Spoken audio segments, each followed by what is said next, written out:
Hi, welcome to this week's edition of From People Problems to Productivity. I'm Kirsten Ross Vogel, your team performance pro. As always, if you hop in, say hello, let me know you're here. It'll tell me how many eyeballs are on but it won't tell me who you are. So if you can let me know you're here, and please throw comments, questions below. I am happy to answer any of your questions real time. Um, I'm probably a little echoey today. I'm so sorry. My office is done, but we do have someone working outside today on the siding, and he's literally right outside my office window. So perfect timing. And my cat is trying to come into this space, so you might hear her in the background. She doesn't like that the door is closed and she can see me because it's a glass door. So anyway, um, most of you know me, but if you don't, I'm Kirsten Ross Vogel, founder of My Impact Academy and also CEO and president of Focus Forward Coaching. You can find more information about me there, but I've been doing this work for about 30 years and, a business owner for over 20. And I help leaders build high performing teams. So I do that by doing individual leadership coaching, team leadership coaching, and generally spend a lot of time on proven actionable leadership communication and selection strategies. A lot of productivity stuff too. I'm an efficiency junkie. So if you need help with any of those things, I am here to help. My link is there. If you want to schedule a call, it's not actually to call me, but it's to schedule a call. You go to myimpactacademy.com/call and grab a spot on my calendar. I would love to chat to see how I can help. But anyway, so last week I shared some common excuses that I've heard over many years from leaders who ultimately are just, hesitant to dive into those correction conversations.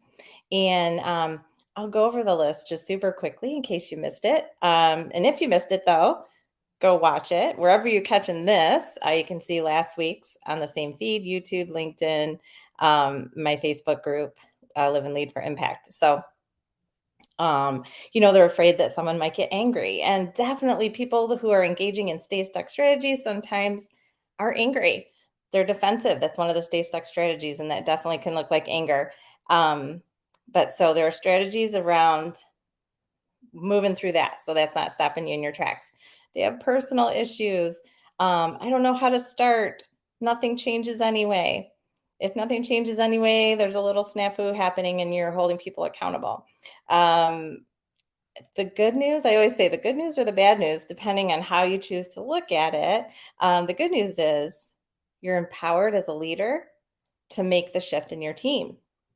But if you have roadblocks to allowing yourself to do what you need to do to shift your team, you might see it as bad news. But you literally are empowered to transform your team.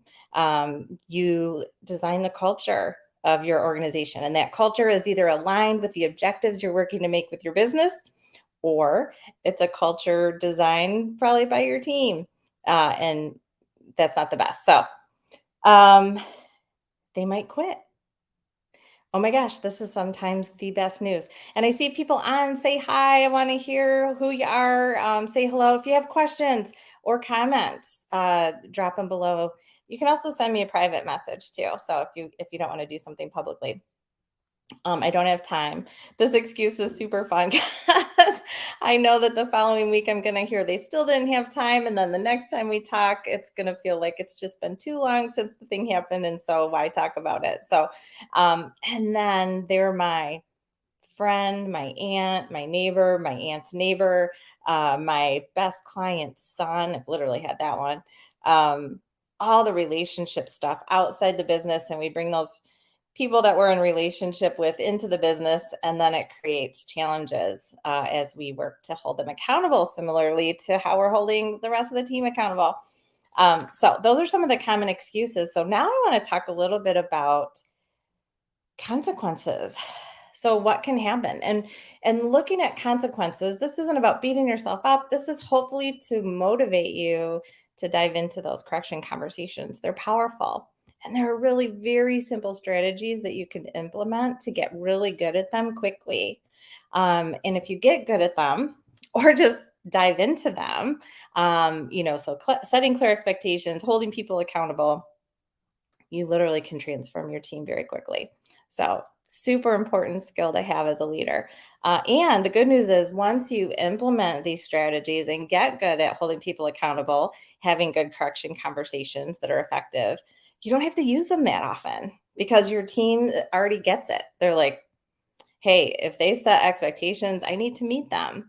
And so there's just less testing, less wiggle room, all those kinds of things. So again, say hello if you're hopping in. But so one, lost productivity. One thing I often ask my clients to think about when they're avoiding having correction conversations: how much time are you losing to the snafus created by either the behavior or output productivity of someone who's not performing the way you need them to perform?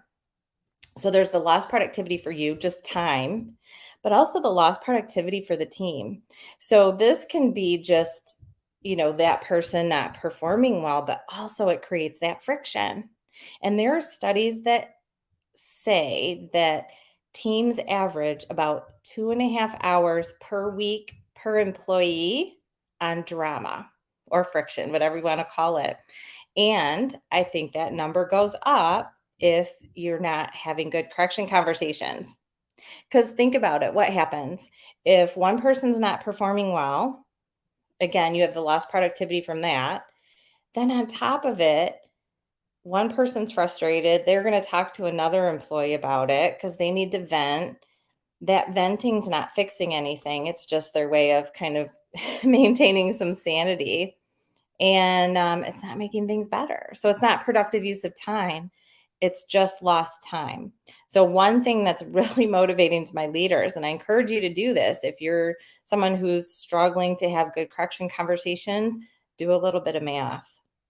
So if you are on average, just hitting the average, 2.5 hours per week per employee that lost to team drama, use average hourly rates or whatever you need, or if you have a smaller team, you can just do actual hourly rates. Do the math. If that's you, how much are you losing per week, per month, per year? Does it motivate you to do something about it? I hope so. The other thing is, I don't believe that 2.5 hours, again, that's just the time, not lost opportunity. So what could have been done with that time that would have been valuable to the organization and your outcomes, et cetera. So you're losing out on that with that time as well. So really, just the lost time doesn't tell the whole story. And there's lost efficiency, and there might be customer service challenges as a result, et cetera, et cetera, et cetera. Resentments. So if there are employees that are getting away with things, there's resentment building in the rest of the team. Years ago, I worked with a team where there was an employee that was spending an hour and a half to 2.5 hours every day, sometimes twice a day, with the manager of that department. So guess what happened? Everyone had resentment. They're like, "You're not being productive." So, and she was wasting time. So again, lost time, do the math. But then on top of it, then she wasn't getting her work done, customer service challenges. And then she was going to the rest of the team and saying, "Hey, can you help me?" And they were saying, "No way, I'm not doing it." Built resentment on their part, because why would I help you when you're wasting all this time? And then resentment on her part because she was first somehow not self-aware that she was wasting so much time. And so resentment on her part as well. So lots of resentments. And again, do the math. Think about, that adds that 2.5 hours per week per employee that you're losing to team drama. Overwhelm. Your rock stars are getting overwhelmed. Burnout. They're getting burnt out. You're getting burnt out. If you have employees on the team that aren't performing well, other people are picking up the slack. And generally, it's going to be your higher performers or you or other leaders. And those are the people that you don't want to burn out, have feeling frustrated, resentful. Work is great for your non-performing employees, but not so much for your great performers. So, and who has more options? And in this labor market that we have right now, you always want to hold on to your rock stars, but in this labor market, you particularly want to hold on to your rock stars. other people want them. Um, Recruiters, those in hiring positions, they're needing to be more aggressive and look for those passive. So even if your rock stars aren't actively looking, there are people out there gleaning passive job seekers. So enticing them. So you don't want to do that, especially right now, but never, but especially right now. What about increased liability? Um, let's talk healthcare settings. If someone's not following protocols and you're not addressing it, who knows what it can lead to. There's increased liability, in the hotel industry. Something could happen, safety, security, et cetera, but also just the liability. Like, let's not use it as a legal term, but again, lost opportunity with customers if you have a lot of customer service challenges as well. Sabotage. I've seen friction ignite to the point. I haven't been there for the igniting portion, but when I come into the organization, sometimes there is sabotage happening. And it's because employees have gotten to the breaking point. I'm not suggesting that people should do this, but, or excusing it away, it's not okay behavior. However, generally there's something going on in the culture that has them feeling so frustrated, so disempowered, so appreciated, so burned out, resentful, etc., that they're literally sabotaging other departments, other people, going out of their way to wreak havoc in the organization. You don't want that to happen. And then, of course, the decreased customer service. And if you're in hospitality right now, really anything boils down to what is the experience for those who do business with you? And you want that experience to be phenomenal. There are costs to bringing on new clients, new customers, bringing people into your hotels. And if they're not having a good experience, not only might you lose that person as a customer, but of course, they're blasting it out on social media. You want people to be walking billboards for your organization. And so customer service is key. And being a leader who can engage in really good, effective correction conversations with employees through their actions or behaviors who aren't performing the way you need them to perform is so important. You, again, are empowered as a leader to design the culture of your organization. If you are going to create a phenomenal customer experience, then you have to uh, create with intention a culture that is aligned with creating that experience. Again, the good news is, as a leader, you absolutely have the power to do that. There are specific steps that you can take to do that, but creating a culture aligned with the experiences that you want to create for your customers, your clients, your patients doesn't happen accidentally. It happens with intention. So if you stop to think very quickly about the experience that you have when you go into an Apple store, and I think those are probably worldwide, that experience was created with intention. And it starts at the top by designing that. It is part of what's rewarded. It's a part of onboarding, hiring, um, training, everything. Like, everything is attached.